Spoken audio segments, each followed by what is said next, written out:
Buckingham Palace has today announced the death of the Duke of Edinburgh at the age of 99. A short statement was issued just after midday, and it read, "It is with deep sorrow that Her Majesty the Queen announces the death of her beloved husband, His Royal Highness the Prince Philip, the Duke of Edinburgh. His Royal Highness passed away peacefully this morning at Windsor Castle. Further announcements will be made in due course. The royal family join with people around the world in mourning his loss." The Union flag, which flies above Buckingham Palace, was lowered following the news that the Duke, who had recently been treated in hospital for over a month, had passed away. Political and religious leaders from the UK and around the world have paid their own tributes to Prince Philip. Our royal correspondent, Rhiannon Mills, looks back at his life.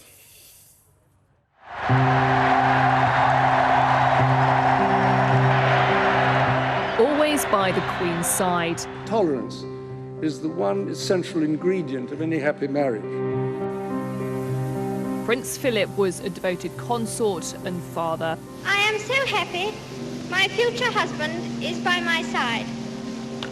He was a fun parent to have around and very conscious of spending time with the children when he could. Shaping his own legacy through his charity work. 5,000 quid, which will go a long way to help a great many families. I think we'd better get on with the celebrations now. Thank you very much. His straight-talking manner. Do I look ill? And commitment to his country. Embodying the values of the wartime generation.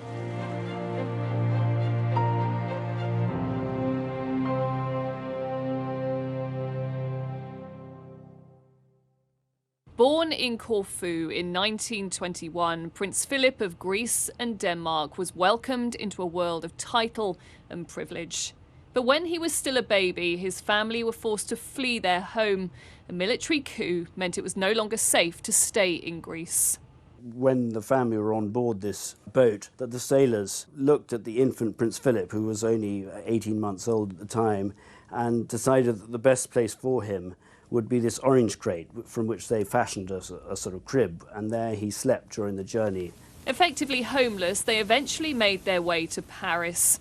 While money was tight, it was a happy time for Philip, surrounded by his parents and sisters.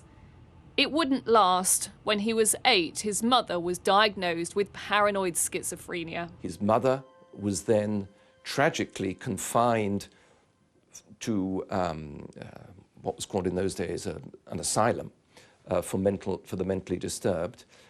It was the more tragic because Philip was not told what had happened to his mother. She just vanished from his life. I mean, it's difficult for me to imagine how on earth he coped with the sort of family life that he had. And I think he hugely valued the family life and people coming together and being there for each other. With his parents separated, he moved around boarding schools in Britain, eventually settling at Gordonston in Scotland. It turned him into the entirely reliable person that he was. I mean, he learnt very early that he had to really stand on his own 2 feet. As soon as he left school, a career in the Navy was calling. It was while training at Dartmouth Naval College another chapter of his life would open. During a royal visit, he was asked to escort King George VI, his wife and 2 daughters, including Princess Elizabeth. I think her heart was lost then. I mean, he was a godlike good-looking. He must have been about 18, I think. I don't suppose that he fell in love with her. I'm sure he would have very much enjoyed her company and thought she was a rather unusual child for her age. I think it wasn't long before it developed into something rather different. 6 weeks after that visit, Britain would go to war. Philip was first sent to the Indian Ocean and then the Mediterranean, where he'd serve on HMS Valiant. His efforts during the Battle of Cape Matapan against the Italian ships was mentioned in dispatches. Like so many, Elizabeth and Philip would stay in touch during the war by writing letters. There was quite a lot of correspondence went on, and they probably managed to meet occasionally. He was a bachelor. Again, remember, this is wartime, and you don't know whether you're going to get blown out of the sea the next morning. Adds a certain sort of frisson to the whole of life. Fixed for November the 20th, Lieutenant Mountbatten returns to the Naval Training Centre at Consort. As conflict came to an end, not everyone was happy about Elizabeth's continuing infatuation, most notably her parents. Queen Elizabeth, I think, wasn't quite sure about this good-looking young man. Also, where was his family? Where'd he gone to school? What was this place, Gordonston? Nobody'd heard of it. Prince Philip had joined the Royal Navy. Very good, mentioned in dispatches. But it's not the Brigade of Guards, is it? But in 1947, their engagement was announced. To the famous balcony came the bride and bridegroom. In the gloom of post-war Britain, the wedding was a cause for celebration. The Duke of Edinburgh and his Duchess soon settled into married life. Their first two children, Charles and then Anne, were born. He was a fun parent to have around and very conscious of spending time with the children when he could. But the more you've known about him and his life, I think the more impressed and the more proud I become of what not only he achieved as an individual, but how he translated that into the rest of his life. And that is an example which I would hope to be able to follow. Philip continued to rise through the Navy. He was posted in Malta, where his wife would visit, a chance for them to spend time together as a couple. They're taking the places of the King and Queen who would have gone but for His Majesty's illness. But in 1952, as they were beginning a tour of the Commonwealth, everything changed.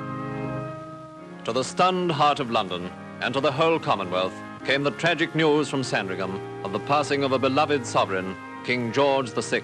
Princess Elizabeth and Prince Philip were in such a remote place in a hunting lodge in Kenya, it was difficult to contact them. The word came through. It was given initially to the Duke of Edinburgh. Of course, he immediately went to tell his young wife the news that her father, her much-loved father, had died.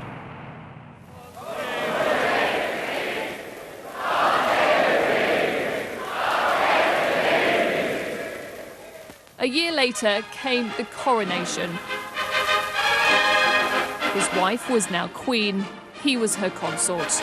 Next, the Duke of Edinburgh, preceding the other royal dukes. She understood the limitations that he willingly took on in his life as a very masculine man, being always one step behind his wife. And there was no disguising his obvious pleasure at being back amongst his former shipmates. With his wife settling into her new role, he was forced to give up his career in the Navy.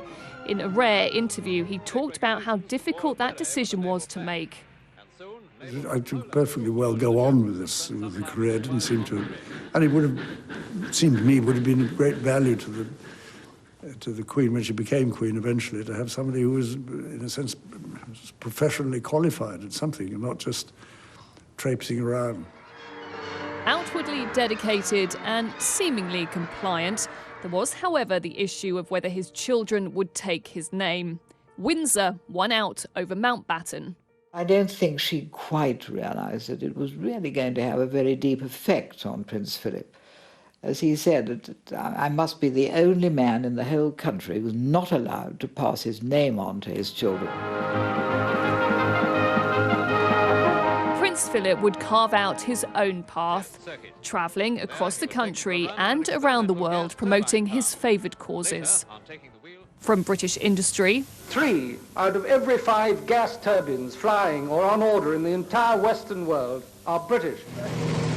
To the environment. There are exciting opportunities to protect some very significant habitats. And doing his bit to help young people. So I wasn't prepared for this. I think we'd better get on with the celebrations now. Out of the 800 charities he supported, the Duke of Edinburgh's award scheme was one of his biggest achievements. 300,000 young people are doing this award at any one time, and what they're getting is this life-changing experience. The Duke's relationship with young people was actually quite a surprising thing. The way in which he engaged with young people when he met with them was extraordinary to see. Very active, lots of interest, and constantly encouraged us in all sorts, get involved in all sorts of activities, and that's been, that's the bit that we will always remember.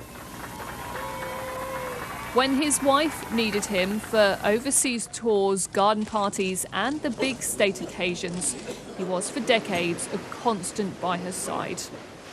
The main lesson that we've learned is that tolerance is the one essential ingredient of any happy marriage. It may not be quite so important when things are going well, but it is absolutely vital when things get difficult. And you can take it from me that the Queen has the quality of tolerance and abundance. I think particularly for a woman in a role such as she has, I think it would be a very lonely place to be if she didn't have a life partner the way that she has with Prince Philip. And he's a strong character. He's someone she can lean on. He has his own interests as well as the interests of the Queen as well. He sort of has her back, really. I don't think he got involved in constitutional issues that he shouldn't have got involved in. But for instance, the Christmas broadcast, which was an ordeal for the Queen. The Duke was probably the most important person who she consulted just on the text and the language. Out of the public eye, he was also someone his 4 children could turn to. Lots of different members of the family would always find him a good person, a good sounding board. But it was always done very quietly, and he would never talk to anybody else about his conversations. The family is very close together, and we do enjoy spending time. School would break up in July, and that would be for me the phony holiday, so we go off and do different things. But my parents really weren't really able to escape until August, and that was always really frustrating because we get to Balmoral in sort of mid-August, and it was great fun. But I was only there for about 2 weeks, and then it was off back to school again. As one by one his children's marriages failed, the 1990s was some of the most testing years. Amid the scandal and divorce proceedings, there was also a fire at Windsor Castle. In 1997, Princess Diana was killed in a car crash. They were criticised for staying in Scotland, keeping the princes away from London. It was hard for the Duke to see his wife under attack. Take care of the boys, Mum. That's what we've been doing. Sorry? That's what we've been doing. I know you did. It was, in fact, Prince Philip who encouraged Prince William to walk behind his mother's coffin. But it was clear that William didn't want to walk behind the coffin, just felt it would be difficult. And he said to Prince William, "You may regret this if you don't walk in the procession in years to come. You may regret not having been there." So Prince Philip said, "If I walk, will you walk with me?" In those difficult years, he had little time for the press. Are you well, sir? Well, do I look ill? In an age of increasing political correctness, Philip at times became as well known for his gaffes as his good work, a reputation he wasn't fond of. An outburst at a Battle of Britain event, just one that made the headlines. Some of the most famous gaffes, this was probably the 1000th person he was shaking hands with that week. He could see that they were stuck and they didn't quite know what to say next, and he was trying to jolly them along. Many of those closest to him would argue he was full of fun, helping his wife to modernise the monarchy, making them more accessible. Sometimes on really rather stiff occasions, the people would be lined up in a ghastly long semicircle, and the Queen would go one way, the Duke would go the other. And you'd hear gales of laughter coming from the Duke's side, and that made things better on the Queen's side as well. Duke of Edinburgh always notices the little one who's got a flower that he or she wants to give to the Queen. And there are many, many photographs and footage of him picking the child up, taking it over the barrier and letting the child go and give the flower to the Queen. And then he always notices things like that.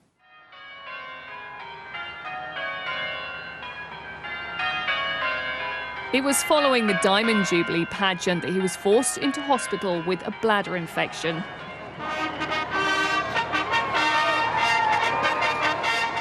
This was the Queen's milestone, but also a reminder of the public's affection for her husband.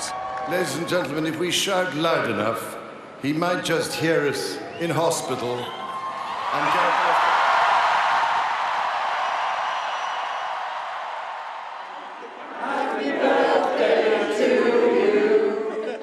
Around his 90th birthday, he did admit he was slowing down a little. I mean, can you get Radio 3 on? Why not? I'm sorry, you're standing down. I can't stand up much. But it wasn't until he was 96 that he retired from his own programme of royal duties. In retirement, he stayed active. His independent spirit brought into the spotlight when he was involved in a car crash and then spotted driving 48 hours later. Occasionally, in his latter years, he would still appear alongside the Queen for big events and family celebrations.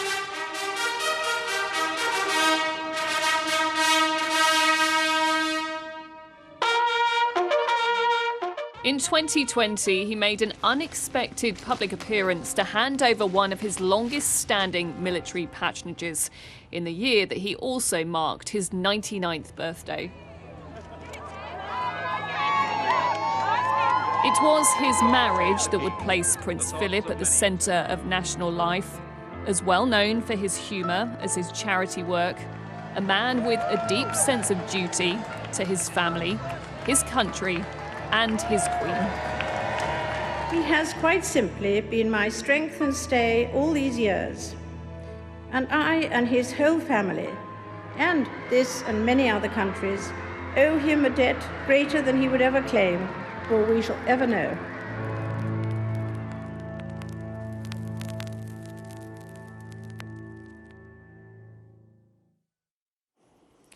Rhiannon Mills, our royal correspondent, reflecting there on the long life of the Duke of Edinburgh, a life of service and duty, always at the Queen's side.